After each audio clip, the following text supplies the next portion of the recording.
America is acting like a parent with a kid that's out of control, and you just let them run wild.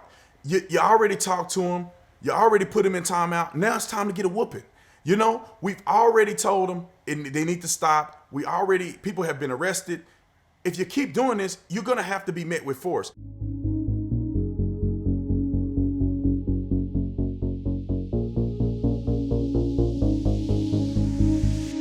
So speaking of the Democratic run situation, last time we did this, you were here in my studio, in my home here in Los Angeles.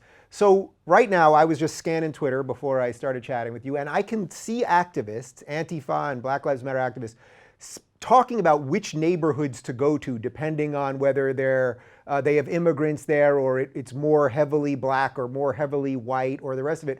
What should law enforcement be doing right now? I mean, we know as 7 o'clock rolls around and it gets darker, even if there's a curfew, we know what's going to most likely happen tonight. It's going to be the same thing that happened last night.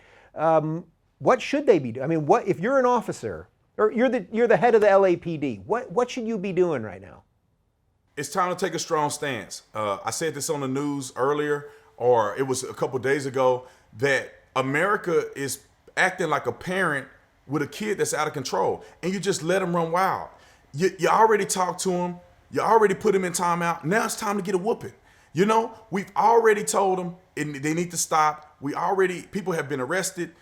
If you keep doing this, you're gonna have to be met with force. And if I was the head of LAPD or any chief in any one of these cities, you have to be met with force. You're not finna damage property. People are paying tax dollars for police to protect property and protect life. You come out here and you try to burn down buildings, you're gonna get met with force. And all the way from minimal force, taser, pepper ball, beanbag gun, all the way to deadly force. If we do that force continuum, I guarantee you people will not be stealing from Louis Vuitton and going through the city, ravaging the city, tearing up homeless camps. It will not happen. The police department has to be strong. You keep taking a weak stance, they're going to take advantage of us. Is part of the fear there that the police officers or the administrators, whoever, or the mayor, whoever it is, they know that if they take that strong, let's say tonight, they were like, all right, we're taking the stronger stance tonight. They know that causes a spike. That then causes the media to go more crazy. That then instigates a new wave of it. That in many ways, their acquiescence is exactly what has led to this situation that now seems like violence is the only thing that's going to end it. Yeah, and I get that. I understand. I mean, we had to have these conversations at the University of Arizona when I was a police in Tucson, because after they win the Final Four and they want to protest and burn down the city. So I've had these conversations before, but like I said, I keep likening it to a child. If you keep just pandering and saying, oh, I don't want to spank him today, it's just going to make him more upset. You gotta be strong first, and they'll react to it. There's gonna be some fallout. There may be a couple people that lose their lives, but at some point, we have to take a strong stance as a country, as a law enforcement agency, so we can be respected. People are gonna hate police no matter what. And this is one problem that I have sometimes with Trump, and sometimes I have with the Republican administration, is that stop worrying about what people who hate you are gonna think about you. They're gonna hate you if you do nothing. They're gonna hate you if you take a strong stance. They're gonna hate you if you're right. So just do what's right and don't worry about what the naysayers say. Did you happen to catch Van Jones's comment in the last couple of days where he said what America has to fear more is the white Hillary voting liberals? Did you catch that by chance? Yeah, I saw a clip of that, which is one of the many things he said. So what do you make of just the general concept there of that much of this is sort of guilty white liberals? And now I know we're not identity politics guys, so of course I'm not condoning everything he's saying, and I don't think you can lump white people together the same way you can't lump black people together. But the general idea, let's remove color even, that it's sort of the guilty liberals who in many ways feed the fire that then ends up destroying black communities. Yeah, it's the guilty liberals that are white and black, because you have all these black leaders pushing the same agenda. You have white leaders pushing the same agenda. I mean, listen, the liberal mindset, and I honestly wonder if it's a mental problem, like if it's a mental illness. I'm being honest. Like, why is it reasonable to not be rational? I just don't understand. 40s, 50 something genders. Everybody can do whatever they want to do, live whatever life you want to live. They claim that the police are the evil ones, but then they don't want you to have a rifle or have a gun to protect yourself. I mean, they want to let criminals go and bombard the city and do whatever they want to do.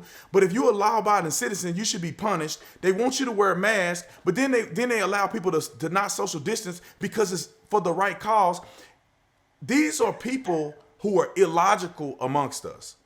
And it's destroying our country.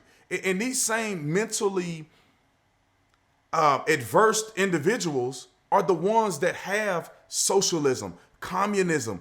The countries are destroyed over. And it's not just a color, it's a mentality. Because there's black and white people that are doing the same thing. And there's black and white people who are on the side of saying, let's wake up to this, man. Let's stop hating each other. Let's stop the division. Let's stop lying about racism in this country. Let's stop talking about slavery and talking about Jim Crow. Let's start thinking logically and working together as brothers and sisters in this country to make it better. But these liberal people, I don't know what it is, man. I don't know if it's just that they want power more than they care about people, and they're willing to say and do whatever to get to that point. Honestly, I can tell you what I think it is, which I think most of it's just lazy thinking. They don't want to think about these issues hard, so they think if they kind of feel that something's sort of right, they think that makes it right. I've seen so many examples of this in the last couple of days where you can get these people to flip the positions that they held 3 months ago. So there was a tweet that I retweeted from somebody who said he's in an LA WhatsApp group, like a community WhatsApp group, and the woman who set up the community was originally set up so that they could get guns out of their community, and now she's in there screaming in all caps, how can we get security guards with guns to be watching our streets? And it's like, well, you guys take whatever position you need to take on any given moment. So when you call it sort of like a mental condition, I mean, I always call it's like a mind virus. They don't have a principled stand. They just have, I kind of feel like something, and that's a scary place to be, right? I mean, you can get people to do almost anything. Yeah, I mean, the saying goes that if you don't stand for something, you'll fall for anything. If you are living off of emotions, your emotions change, and they become hypocritical. And there are people in our society that operate with facts. I don't know if it's from birth. I don't know if you're just more susceptible to think with facts and be logical.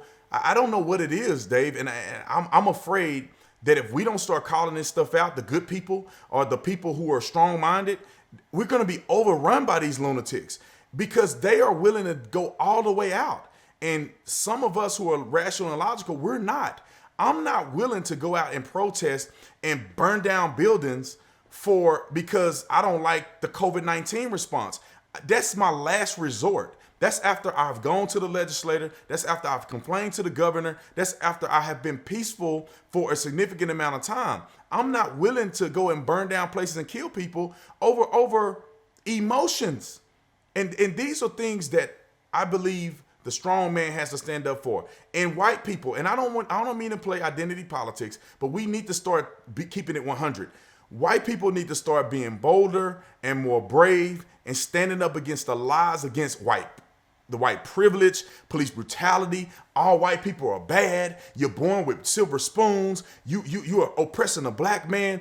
Listen, systematic oppression, systematic injustice is clear racism. Like, how are you saying that every judge is somehow racist against black people? That is asinine to even make a statement like that when you don't have any variables. You cannot say that this judge in this county with this prosecutor, with this juror, this jury pool, convicted a white man this way and then turned around and convicted a black man this way. They're not making a one-to-one comparison. They're talking about somebody in LA, then they're talking about somebody in Georgia with total different laws, total different judges, different demographics, different backgrounds, different history, different mitigating and aggravating circumstances. I just don't get it, and I'm getting frustrated and upset because we need to start standing up. Just like Donald Trump, I'm sick and tired of watching the left send everybody to prison. There's indictments every time I turn around for people on the right. They're condemning them. They call them a racist on TV. But then you see Don Lemon calling people like myself sellouts and Negroes. and nothing happens with him. You see Hillary Clinton clearly breaking the law. She should be in prison for what she did. Nothing happens to them. All of this investigation of pizza and all kind of other stuff, and nothing happens to them. It's because we just sit on the sidelines. We're going to have to start stepping up and fighting back. If you're looking for more honest and thoughtful conversations about politics instead of nonstop yelling, check out our politics playlist. And if you want to watch full interviews on a variety of topics, watch our full episode playlist all right over here. And to get notified of all future videos, be sure to subscribe and click the notification bell.